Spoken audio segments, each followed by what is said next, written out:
જય શ્રી કૃષ્ણ મિત્રો, સ્વાગત છે આપનું ઘરેલું કિચનમાં. આજે આપણે બનાવી રહ્યા છીએ ચણાની લોટવાળી મેથીની ભાજી.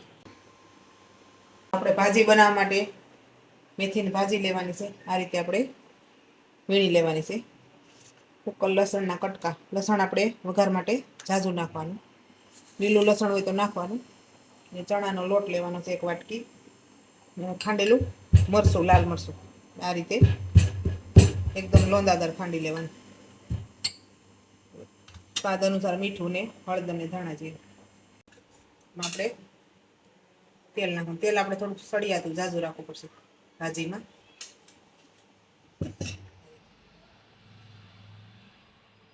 જીરું નાખવાનું આખું. લસણના ટુકડા નાખી દેવાના. ભાજીમાં આપણે લસણ જેટલું વધારે નાખીએ એવો સ્વાદ સારો આવે. 2 લસણ નાખી, લીલું ને સૂકા.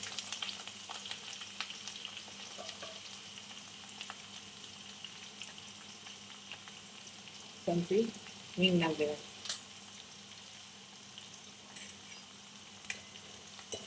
લસણ આ રીતે તકળાઈ જાય પછી આપણે એમાં ભાજી નાખવાની.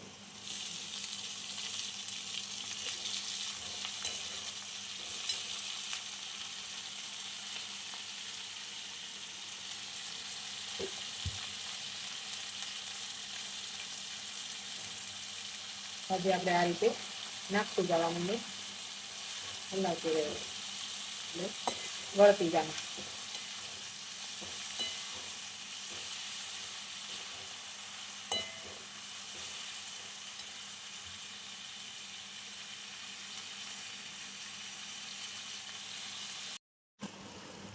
આ રીતે આપણે બધી ભાજીને નાખીને આ રીતે હલાવતું રહેવાનું.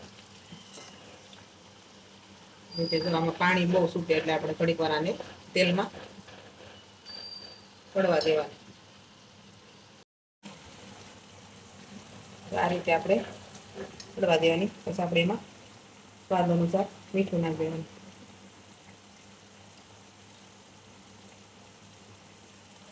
પછી હળદર,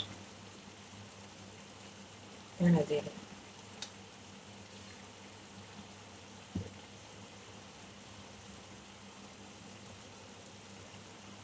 મરચું તમે જેટલું તીખું ખાતા હોય એ પ્રમાણે નાખવાનું.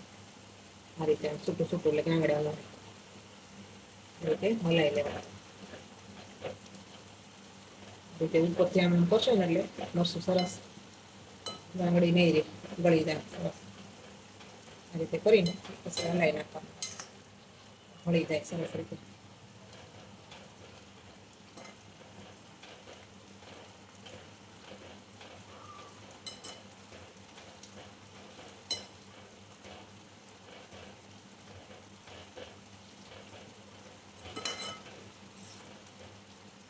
આપણે આને ઘડીક વાર પડવા દેવાનું. આપણે આ રીતે હલાવીને તેલ છૂટવા મળે ને એટલે આપણે ચણાનો લોટ આ રીતે વેરતો જવાનો ને હલાવતો રહેવાનો એટલે ગાંગડી ન થાય લોટની. આ રીતે આપણે નાખતો જવાનું, મિક્સ કરતો જવાનું.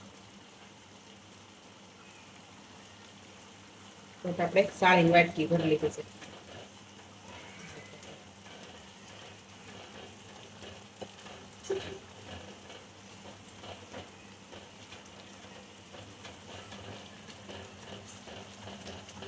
ધીમે ધીમે નાખતો જવાનું, મિક્સ કરતો જવાનું, ચમચો હલાવી રાખવાનું.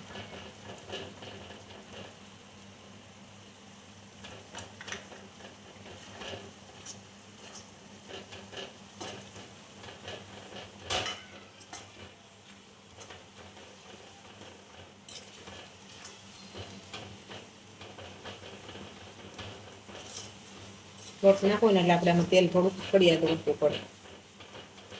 લોટ હોય ને એટલે તેલ દેખાય નહીં.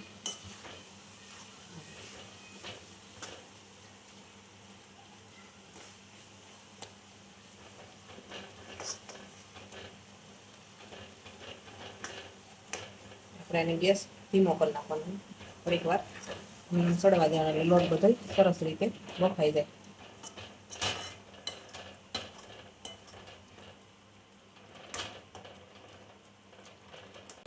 રીતે બધી બાજુ હલાવી થોડી વાર આપણે ઢાંકી દેવાનું એટલે લોટ બધો બફાઈ જાય. આપણે આ રીતે જોઈ લેવાનું. સાઈડમાં આપણે તેલ છૂટવા મળ્યું. આ રીતે પાછું હલાવી લેવાનું. લોટ કાસો ન રહે એનું ધ્યાન રાખવાનું.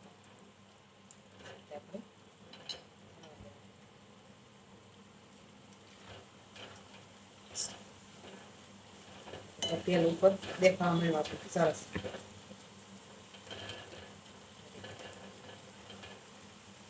આપણે ઉપરથી થોડુંક ધાણા જીરું નાખી એક સાથે તો તૈયાર છે આપણે આજે ગેસ બંધ કરી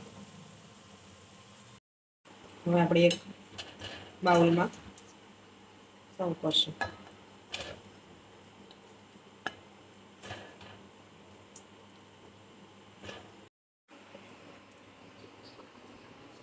તો તૈયાર છે આપણી આ ચણાની લોટવાળી ભાજી.